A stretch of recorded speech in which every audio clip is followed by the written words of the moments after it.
Considéré comme le suspect numéro 1 dans la disparition de son épouse Delphine, Cédric Jubillard n'a pas vu d'un bon œil les fouilles intensives des proches de sa femme aux alentours d'une ferme qui connaît bien d'après son ancien co-détenu.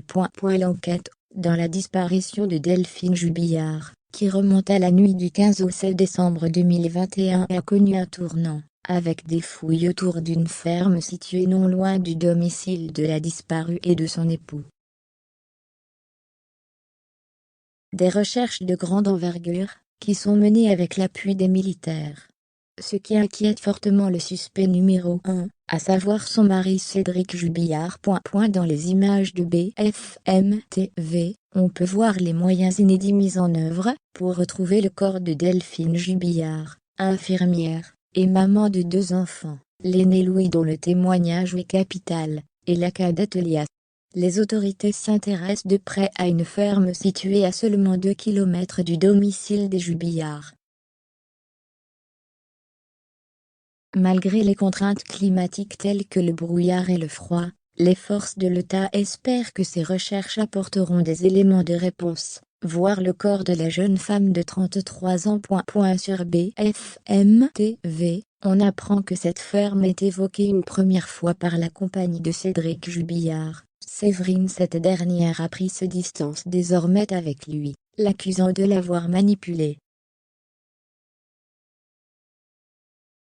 Elle l'évoque devant les gendarmes en juin 2021, et va dire qu'elle a posé très clairement la question à Cédric Jubillard de savoir où se trouvait le corps de Delphine Jubillard. Il lui a répondu qu'il se trouvait dans une ferme qui a brûlé.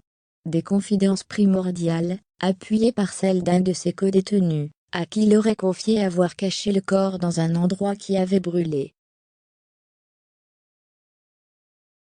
L'homme a ensuite déclaré, selon BFM TV, que voir les amis de sa femme organiser des recherches très près de cet endroit le rendait très nerveux. Il devenait fou en les voyant à la télé. Il les insultait. Des femmes qui avaient témoigné et dressé un portrait très négatif d'un homme, dont Delphine Jubillard essayait de divorcer. Pourquoi son co-détenu aurait-il été mis au courant d'une information aussi importante? Car il lui aurait demandé de s'assurer que le corps est toujours bien dissimulé. En effet, les fouilles mais aussi les intempéries, ou encore le passage d'animaux pourraient mettre à jour un corps, car il a dit ne pas l'avoir enterré très profondément. Cette ferme suscite bien des interrogations, surtout qu'elle a été brûlée pour des raisons inconnues, 2 mois avant la mise en détention de Cédric Jubillard. L'homme est actuellement sous les barreaux de la prison de Toulouse, Haute-Garonne, où il n'a de cesse de clamer son innocence. Il sera de nouveau entendu le 11 février, quand les juges d'instruction en charge du dossier vont le convoquer pour un nouvel interrogatoire.